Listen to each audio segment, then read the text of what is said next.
최근에 책을 읽는데 이런 이야기가 나오더라고요. 미국의 어느 도시를 여행하던 사람이 있었답니다. 주일이 된 거죠. 이분이 크리스찬이어서 주일이 됐으니까 예배를 드려야 하는데 어느 교회에 갈지를 잘 모르겠더라는 거예요. 누구한테 물어봐야 되겠는데 마침 옆에 교통경찰관이 서 있더랍니다. 그래서 물어본 거예요. 내가 주일이 돼서 예배를 드려야 되는데 어디 교회에 가서 예배를 드리는 게 좋겠냐, 어떤 교회를 소개해 주겠냐, 이렇게 물어본 거예요. 그랬더니 그 경찰이 가까이에도 교회가 있었을 텐데 멀리 보이는 한 교회를 가르쳐 주더라는 거예요. 저 교회 가서 예배를 드리라고. 그래서 물어본 겁니다. 아니, 가까이에도 교회가 있는데 왜 저 멀리 있는 교회를 소개를 시켜주냐, 이렇게 물어보니까 경찰관이 이렇게 대답하더래요. 나는 교회를 다니지 않는 사람입니다. 그런데 내가 예배를 드리고 나오는 사람들의 표정을 보니까 이 교회, 이 근처에 있는 교회들보다 저쪽에 있는, 저 멀리 있는 교회에서 예배 드리고 나오는 사람들의 얼굴이 훨씬 기쁘고 즐겁게 보였습니다. 그러니 멀리 있는 저 교회가 은혜로운 교회인 건 틀림없는 사실 아닙니까? 그래서 소개해 준 겁니다. 이렇게 얘기에 나오더라고요. 이 책을 읽으면서 제가 그런 생각이 들었어요. 불현듯이 말이죠. 만약 오늘 우리가 예배를 드리고 교회 바깥으로 이제 나가는데, 예배 끝나고 이제 교회 바깥으로 나가는데 우리 교회 주차장에서 누군가 나오는 사람들마다 얼굴 사진을 찍어준다는 거지요. 이렇게 찍어주는 거예요. 나도 모르게 이제 몰래 카메라로 찍는 건데, 그러면 우리들의 얼굴은 어떤 사진으로 찍힐까 하는 생각을 해봤어요. 찡그린 얼굴일까? 기쁨이 넘치는 얼굴일까? 아니면 화난 얼굴일까? 행복한 얼굴로 찍힐까 하는 생각을 해봤습니다.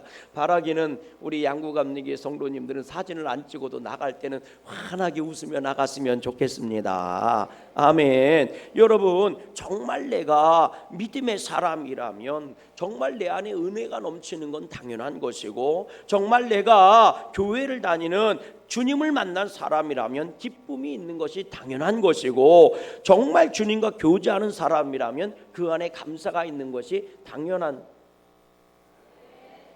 다시 얘기해야지.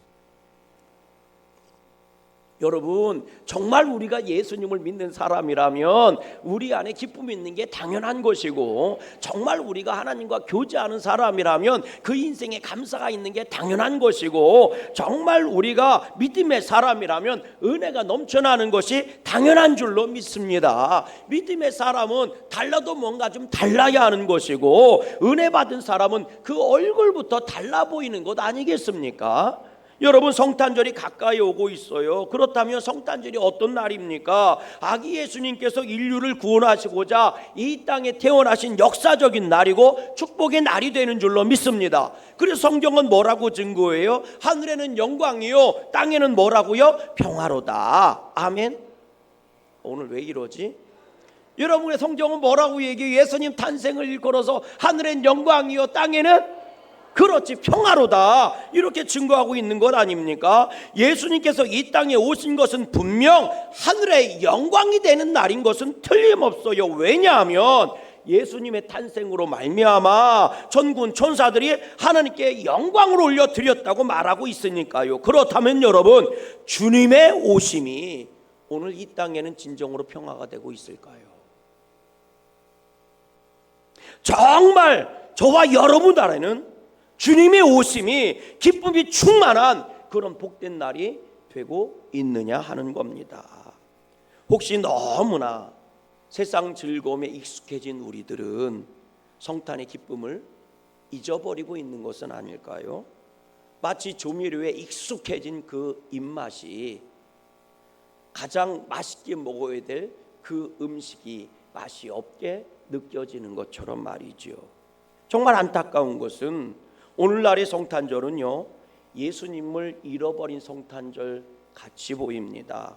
예수님 없이 성탄절을 즐기고 있고, 예수님 없이 화려한 등불이 등장을 하고 있는 것 같아요. 그래서 예수님 없이 성탄절을 즐기고 있고, 예수님 없이 이 성탄절을 보내고 있는 것 같아요. 무슨 말입니까? 하늘에는 영광이 선포되었는데 이 땅에서는 그 영광을 받아 평화를 이루고 있지 못하다는 거지요. 오히려 더 큰 어둠 속으로 들어가는 게 성탄절 같아요. 요한복음 1장 말씀처럼 말이죠. 빛이 세상에 왔지만 사람들이 어둠을 더 사랑해서 어둠 속으로 빛을 버리고 어둠 속으로 들어간다는 말씀처럼 하늘에는 영광이 선포된 게 틀림없는데 이 땅에서는 진정한 기쁨과 평화를 잃어버리고 있는 게 현실인 것 같더라는 거지요. 오늘 본문이 바로 그런 내용에 대한 말씀을 증거하고 있어요. 동방박사들이요, 일련의 구원자이신 아기 예수님이 만왕의 왕이 오신 것을 알게 된 거지요. 그래서 예루살렘으로 그걸 축하하기 위해서 예루살렘 성을 방문한 겁니다. 그런데 그들이 처음 찾아간 것이 이 이스라엘 예루살렘 성 헤롯 궁전 안으로 찾아간 거예요. 왜냐하면 만왕의 왕으로 오신 그분이 저 허름한 말구 위에서 태어날 거리라고는 상상도 못했던 거니까 아름다운 왕궁, 왕이 사는 왕궁으로 찾아간 겁니다. 그리고 만왕의 왕으로 태어난 그 아기가 어디 있느냐 이렇게 찾은 거지요. 왕궁이 소란했고 난리가 났습니다. 그리고 많은 사람들이 흥분했어요. 구원자가 태어났다니까 말이죠. 그리고 동방박사들에게 혹시 만왕의 왕이신 예수님을 찾으면 어디에서 태어났는지 우리한테 알려달라. 그러면 우리가 가서 경배하고 기뻐하고 잔치를 벌이겠다 이런 얘기를 하는 것 아닙니까? 그런데 실상 그들은 기쁨이 충만했느냐? 그렇지 않습니다. 오늘 본문 말씀에 보니까 이런 말씀이 나와요. 본문 12절 말씀을 같이 한번 읽어볼게요. 본문 12절 말씀 다 같이 시작. 그들은 꿈에 헤로데게로 돌아가지 말라 지시함을 받아 다른 길로 고국에 돌아가니라. 아멘. 이게 무슨 말입니까? 동방박사들이 말구 위에서 태어난 예수님을 만났다는 거예요. 기뻐 경배하고 정말 즐겁게 경배했다는 얘기죠. 그리고 돌아갈 시간이 돼서 그 집 바깥으로 나왔는데 천사들이 동방박사를 가르쳐 준 거예요.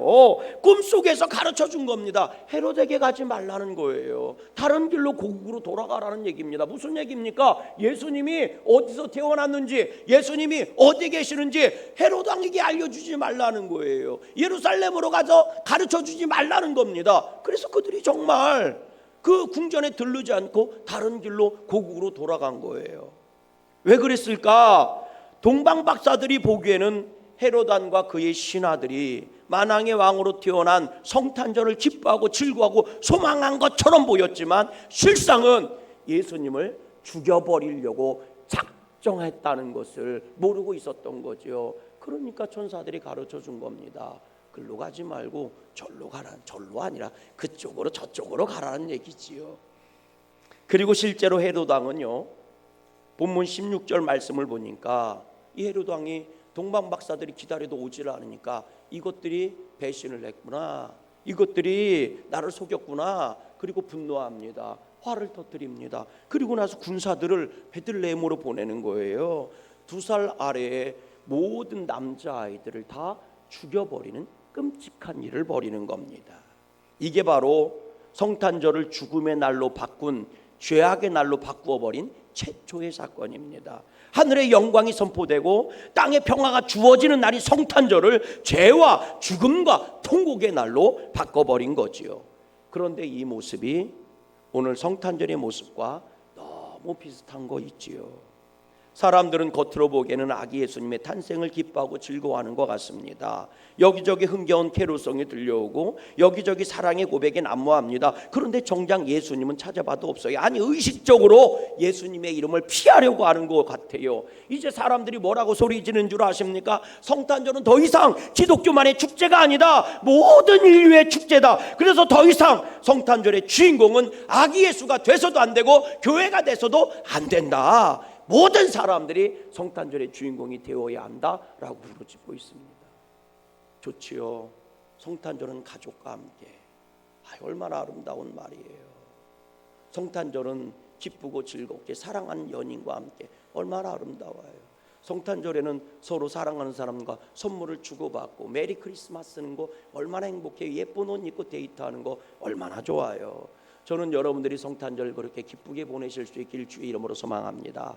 그런데 문제는 말입니다. 예수님은 없어졌다는 거죠. 이게 문제예요.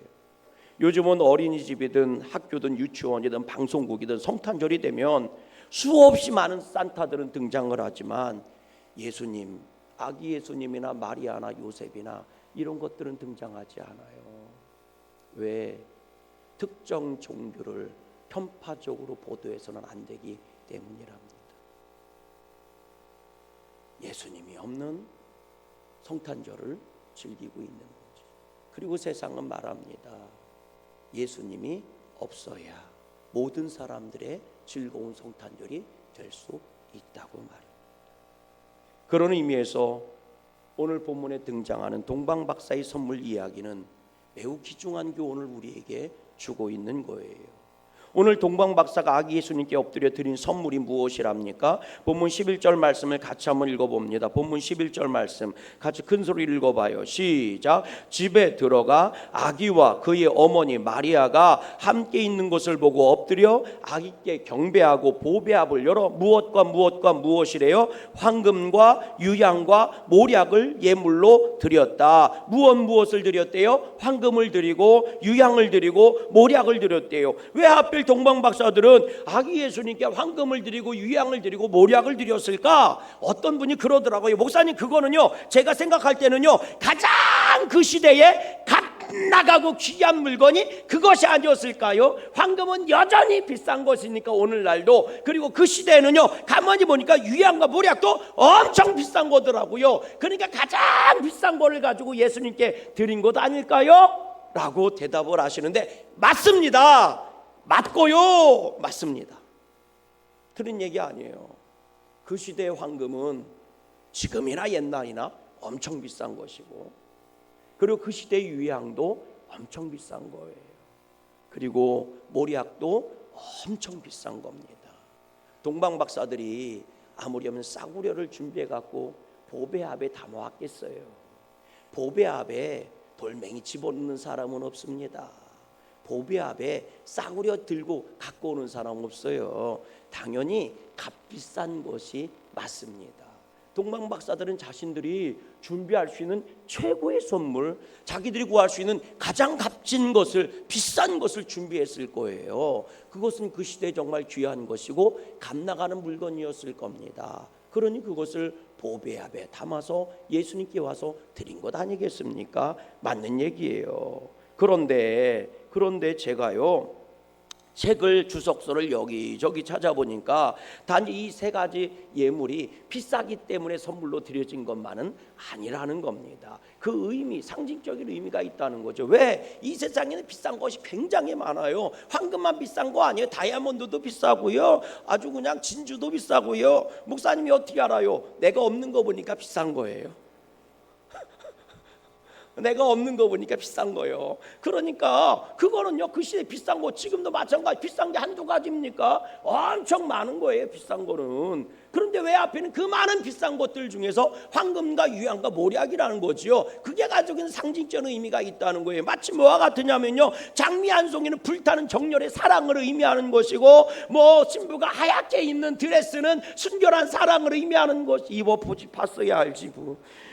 하얀 드레스는 뭐 저기 순결한 사랑을 의미하는 것이고, 그리고 뭐 있잖아요, 뭐 다이아몬드는 영원한 변치 않는 사랑을 의미하는 거고, 뭐 이런 의미가 있잖아요. 그것처럼 황금도 의미가 있고 유향과 모략도 의미가 있다는 거예요. 황금은 어떤 의미가 있느냐? 절대로 변하지 않는 귀하고 귀한 것이니 왕들이 쓰고 있는 왕관을 상징하는 왕권을 의미하는 거래요. 또 유향은요, 이거 하나님께 제사 드릴 때 쓰기도 하고 결혼식 날 향수로 쓰기도 하니까 이 유향이라는 건 아주 성결하고 거룩한 의미를 가지고 있다네요. 그리고 모략이라는 것은 상처를 치유해주는 약의 기능도 있고, 또 시체를 닦아낼 때, 장례 지낼 때 절대적으로 필요한 물품이니까 생명과 치유를 상징한대요. 그래서 수없이 많은 비싼 물건들이 많이 있었지만 왜 하필 동방박사는 요 딱 세 가지를 가지고 예수님께 나왔을까? 수도 없이 비싼 게 많은데 황금, 왕을 상징하고,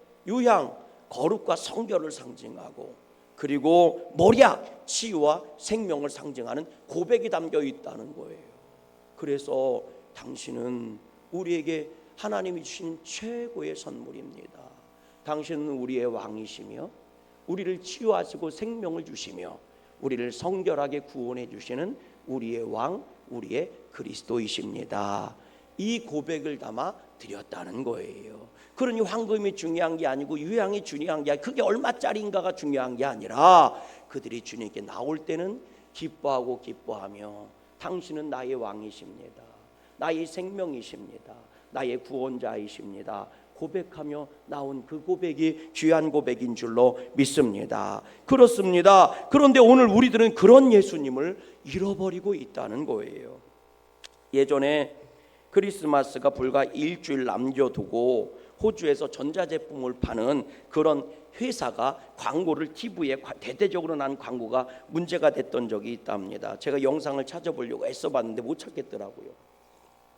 그런데 무슨 내용이냐면 이런 거예요. 전자제품을 파는 회사니까 우리로 얘기하면 뭐 전자랜드나 뭐 하이마트나 뭐 이런 거겠지요.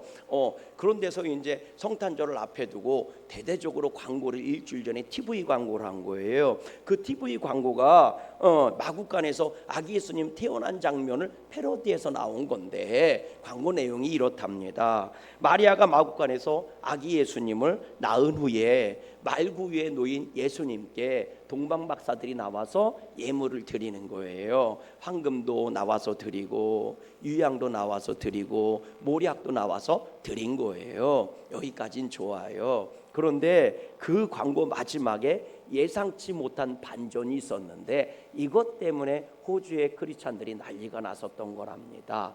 거기서 광고가 이렇대요. TV 광고인데 동방박사들이 황금과 유향과 모략을 드렸는데 갑자기 그 말구 위에서 아기 예수님이 황금과 유향과 모략을 다 바깥으로 집어 던졌다는 거예요. 다 집어 던지고 문구가 하나 딱 떴는데 이렇게 떴답니다. 더 괜찮은 선물을 드려라. 광고가 떴대요. 황금과 유향과 모략, 광고래요. 광고. 호주의 광고. 전자랜드 같은 그런 회사 광고, 전자제품 파는 광고. 그래 드렸는데 그거를 다 말구유 바깥으로 집어 던지고 나서 문구가 딱 뜬 거예요. 더 괜찮은 선물을 드려라. 이렇게 문구가 뜬 거예요. 이게 난리가 난 겁니다. 왜 그러느냐? 이 광고를 만든 이 전자상가 여기서 뭘 얘기하는 거예요? TV 드리고 냉장고 드리고 자기네 제품 갖고 선물하라 그 얘기잖아요. 이게 이제 크리스찬들이 난리가 났어요. 신성 모독이라고. 그랬더니 전자 제품을 파는 상가에서 뭐라고 논평을 했냐면 이렇게 말했답니다. 이것이 왜 문제가 되는지 모르겠다.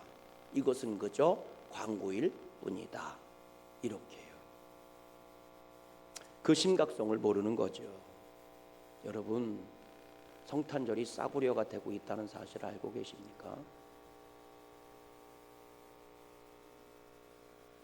여러분들에게 성탄절은 얼마짜리 정도 될 것 같습니까?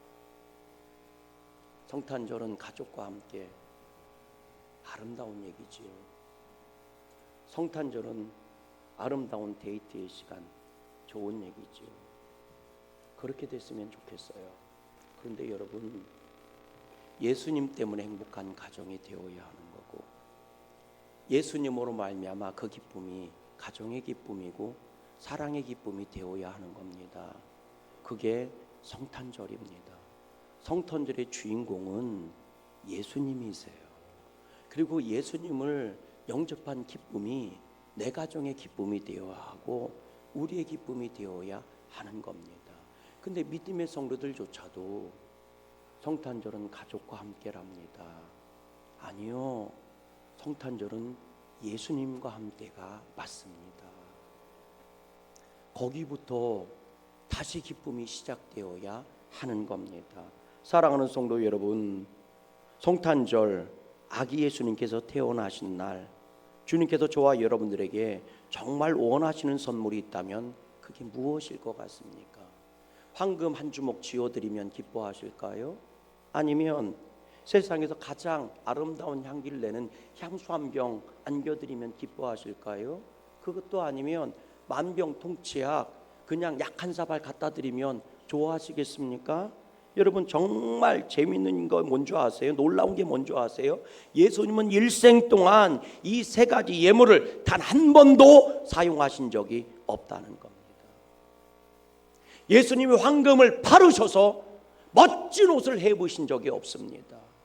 예수님이 그 모략을 바르시고 유향을 바르셔서 당신의 몸을 아름답게 향기 있게 내신 적이 한 번도 없습니다. 주님은 언제나 먼 길 오가시며 복음을 전했으니 땀에 절은 냄새를 내셨을 것이며, 주님은 언제나 그 옷은 무명 조고리 같은 옷을 입고 다니셨습니다. 화려한 옷을 입으신 적도 없고 아름다운 향기를 당신 몸에서 나타낸 적이 없습니다. 그럼 주님이 그 황금과 유향과 모략을 어디에 사용하셨을까요? 당신의 사랑하는 자들에게 사용하셔서 그들이 왕이 되게 해주시고, 그리고 당신의 사랑하는 자들을 치유하셔서 그 모략으로 그들의 생명을 살려내셨고, 그리고 당신의 사랑하는 자들에게 발라주셔서 그리스도의 향기가 되게 해주셨습니다. 당신이 받은 것, 당신이 쓰신 것이 아니라 당신의 사랑하는 자들에게 다 내어주시고, 심지어는 그것보다 더한 살과 피를 내어주셨습니다. 그게 성탄절입니다. 그래서 우리에게는 감사한 날이고 기쁨의 날인 거지요. 그리고 주님은 말씀하시는 거예요. 너도 나에게 기쁨이 되었으면 좋겠구나 하고 말이지요. 하늘의 영광이 나에게 기쁨이 된다면 이 땅의 평화가 하나님께 기쁨이 되지 않겠습니까?